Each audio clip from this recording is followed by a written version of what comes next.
Olá, vamos dar sequência à nossa série de vídeos a respeito de temas muito importantes.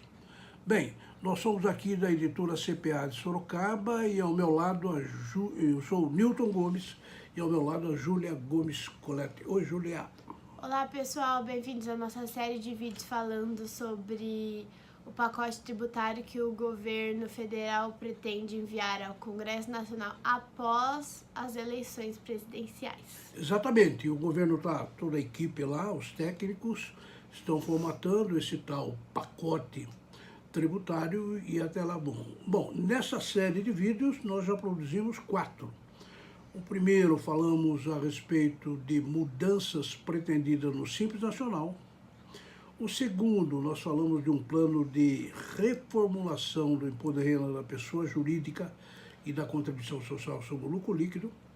O terceiro, o anterior, nós falamos a respeito da tributação de lucros ou dividendos distribuídos, que o governo está querendo trazer de volta aquela tributação. Bom, todos esses vídeos estão no nosso blog, né, Júlia? Isso. O link do nosso blog é reformatributária.netcpa.com.br, mas vai estar na descrição do vídeo. Muito bem, e vejamos então o que nós vamos fazer nesse quarto vídeo da série. No quarto vídeo a gente vai abordar o tema da revisão da tributação das aplicações do mercado financeiro. Muito bem, então nós vamos analisar bem qual é essa ideia, porque na realidade é o seguinte, né? O governo federal anunciou na imprensa que está preparando um pacote tributário que ele vai encaminhar ao Congresso Nacional logo após as eleições, provavelmente no começo de novembro. Só que depois ele deu várias ideias, são 10 ideias ao todo, mas muito genéricas. O que nós estamos fazendo é tentando meio que adivinhar o que seria possível fazer em cada um dos itens colocados. Nessa questão da revisão da tributação das aplicações financeiras, é um ponto bastante grave, bastante sensível, né? Bastante interessa muita gente. Então é por isso que a gente vai dar uma geral a respeito dessa situação. Vamos lá então, Júlia?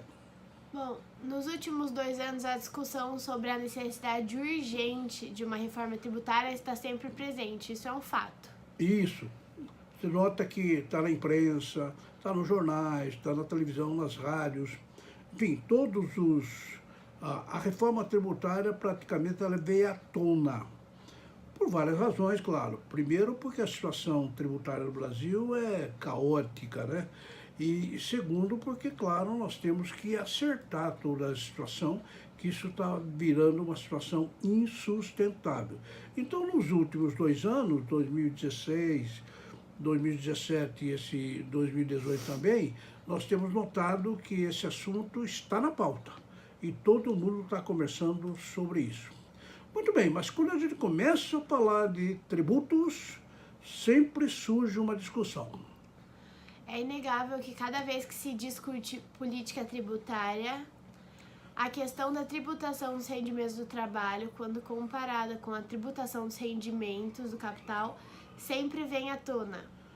Pois é, o problema é o seguinte, nós temos uma visão de tributos, nós temos várias visões de tributos, né? Mas existe uma corrente que entende que o tributo ele serve para resolver desigualdades sociais, né?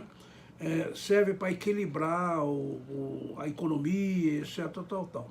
Bom, eu particularmente que trabalho com tributos há 60 anos, eu acho que isso é um pouco exagero. Na realidade, o tributo não se presta muito a essa tal consertar a desigualdade social, né? O tributo é mais para arrecadar mesmo, né? Arrecadar, mas, claro, depois empregar em coisas interessantes para toda a sociedade, sejam milionários, ricos, classe média ou pobre, mas a aplicação correta é isso. Esse é um grande problema no Brasil, né? O grande problema não é só o que se arrecada, que já nós sabemos não é pouco, mas o que se faz com o dinheiro arrecadado. Isso é muito mais lamentável. Então sempre se discute O que deve ser mais tributado? O rendimento do trabalho, o salário, etc., ou se não o rendimento do capital, né? Nós sabemos que o rendimento do trabalho, você trabalha todo dia, acorda de manhã, faz isso, faz aquilo, seja empregado, autônomo, tem que trabalhar. Enquanto que o capitalista, digamos, aquele que detém um patrimônio, na cabeça de todo mundo não faz nada, né? Porque ele aplica só e não. Na verdade, não é bem isso, né? Tem que ficar se preocupando com essas aplicações. Então, a questão sempre é a seguinte: o que deve ser tributado mais? O trabalho ou o capital, né? E essa situação veio tá surgindo agora por ocasião da discussão da reforma tributária. Agora, no mês de setembro de 2018, o tema ainda tem mais relevância por causa da proximidade das eleições de outubro e principalmente porque os 13 candidatos à presidência da República são obrigados a esclarecer em todos os eventos públicos a sua posição em relação ao assunto. Exatamente, nós estamos no mês de setembro de 2018. Né? As eleições presidenciais para governadores e deputados vão se realizar no mês de outubro, está faltando muito pouco tempo. Então, é claro, os candidatos, eles são sempre perguntados, inquiridos a respeito de qual é a posição deles sobre a reforma tributária. O que se vai tributar mais, o que se vai tributar menos? Qual é o modelo de reforma tributária que cada um vai adotar, né? Nós já falamos aqui várias vezes, né, Júlia? Nós temos já 17 projetos de reforma tributária no Brasil. Nós já colecionamos todas, sabemos o que cada uma quer. Então, é claro, como nós temos 13 candidatos à presidência da República, nós teremos à disposição deles 17 projetos. Cada um vai escolher o que achar mais conveniente. É verdade que alguns, nós temos notado, que alguns estão se encaminhando tudo para um lugar só, né? Tem muitos pré-candidatos que estão apoiando ideias que praticamente são comuns a todo mundo, como, por exemplo, do IVA, né? Qualquer candidato que você vê aí fala no IVA, na simplificação do IVA e assim por diante. Mas, enfim, os 13 pré-candidatos terão que se decidir entre os 17 projetos com qual vão ficar, se porventura forem eleitos. Muito bem, então vamos falar um pouquinho de aplicação financeira. No Brasil, as regras de tributação das aplicações efetuadas no mercado financeiro estão consolidadas na Instrução Normativa da Receita Federal do Brasil, número 1585 de 2015. É claro que ao longo do ano nós temos muitas leis tributárias que tratam especificamente da tributação das aplicações financeiras, né? Assim como nós temos leis voltadas para o rendimento do trabalho, nós temos também muita legislação voltada para o rendimento do capital. Quando o contribuinte aplica nisso, aplica naquilo, faz essa operação, etc. Tudo isso, claro, está sujeito à tributação pelo imposto de renda de uma forma ou de outra. Então, nós notamos que no pacote tributário divulgado pelo governo federal, um dos itens lá, isso é uma revisão da tributação das aplicações do mercado financeiro. Então, qual é a ideia do governo? Bom, a ideia do governo é pegar toda a legislação que se aplica às aplicações e vamos rever tudo isso, para ver se a tributação está correta, se temos que reduzir ou se temos que aumentar a tributação. Bom, quando nós estamos falando de governo, o mais provável é que vai aumentar, né? Ele não vai fazer uma revisão para reduzir. Pode até reduzir alguma coisinha, mas com certeza ele vai aumentar. Então, estejamos bem claros. O governo federal, no pacote tributário que pretende enviar em novembro para o Congresso Nacional, dentre os vários temas que nós estamos abordando aqui, um deles vai ser a revisão da tributação das aplicações no mercado financeiro. Muito bem, falemos um pouco a respeito dessas aplicações. Basicamente, na maior parte das situações, a carga tributária média oscila entre 15% e 22,5%. Renda fixa, renda variável, por exemplo, como o recibo de depósito bancário e o certificado de depósito bancário, fundo de investimento, etc. Então, veja, nós temos muitas modalidades de aplicação, né? Se você vai a um banco, vai a uma empresa de aplicação, ele te dá lá um cardápio muito vasto, hoje talvez quase sempre pela internet, e você pode escolher a aplicação que você quer fazer. Uns são mais rentáveis, ou são menos rentáveis, né? Ou são de longo prazo, de médio prazo, de curto prazo, né? Enfim, nós temos um cardápio de muitas aplicações possíveis no mercado financeiro, como a Júlia citou aí, como o RDB, Recibo de Depósito Bancário, o CDB, que é o Certificado de Depósito Bancário. Nós temos vários fundos de investimento, temos investimentos em bolsa de valores e assim por diante, temos as letras de crédito, né, de letras de crédito imobiliários, temos a letra de crédito do agronegócio.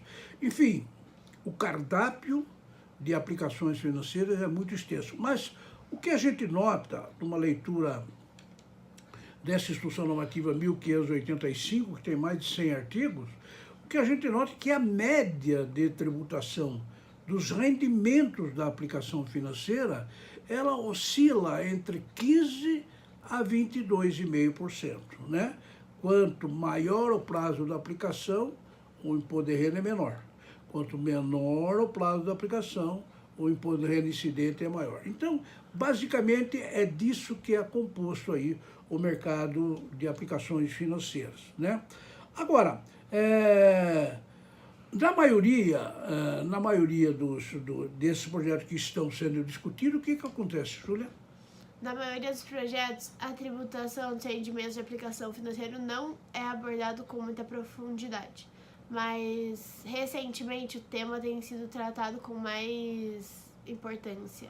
Exatamente, porque você pega aqueles projetos que são discutidos, nenhum desce muito a detalhe de aplicações financeiras, né? Passa mais em tributar o consumo, tributar a renda de outras coisas, patrimoniais, etc., e não se refere muito à tributação de aplicações financeiras. Mas essa coisa vem vindo, né? E agora o pacote tributário disse isso, né? Então é por isso, o que aconteceu no pacote tributário, então? O pacote tributário recentemente divulgado pelo governo federal, cujo projeto será encaminhado ao Congresso Nacional após as eleições. Um dos itens é revisão da tributação das aplicações do mercado financeiro. Muito bem, então, como se percebe, tudo indica, portanto, que caso esse projeto venha a ser aprovado, né, claro, ele será remetido ao Congresso Nacional, será discutido, etc. Tal. Caso ele seja aprovado, certamente ocorrerá uma alteração na tributação sobre esse tipo de rendimento, né? Pelo menos nós teremos um quadro, um cenário diferente do que temos até este momento. Então, as pessoas físicas ou jurídicas que têm aplicação financeira ou que pretendem ter aplicação financeira no mercado, já pode estar mais ou menos ciente que vem mudança por aí, né? Então, pode se preparar. A gente está acompanhando assim, na medida em que a gente conheça o texto do projeto, a gente volta a discutir, ok? Uhum. Bom, no próximo vídeo dessas séries, continuaremos tratando as demais propostas que estão presentes no pacote tributário do governo federal. E eu queria lembrar que você pode fazer contato conosco, né? O primeiro contato no nosso site. Qual que é o nosso endereço eletrônico? É netcpa.com.br, é o site da empresa. E nós temos o blog, que é reformatributária.netcpa.com.br. Lá está todo o conteúdo que a gente tem produzido, desde vídeos até artigos. Isso, está tudo lá. Então, qualquer coisa, vai lá no nosso blog e dá uma passeada lá. E outra coisa importante é inscrever-se no nosso canal, né, Juliana? Isso. Quando você se inscreve no canal, você recebe notificações sobre os vídeos novos e acompanha tudo mais a fundo da reforma tributária. E eu queria lembrar que, à medida que o tempo vai passando, vai se aproximando, né? Esse problema no mês de novembro, eleições e tudo, a gente vai acelerar um pouco mais a produção de vídeos e artigos de modo a mantê-los bastante informados. De qualquer forma, eu agradeço a audiência e espero vê-los no nosso próximo vídeo. Muito obrigado. Muito obrigada.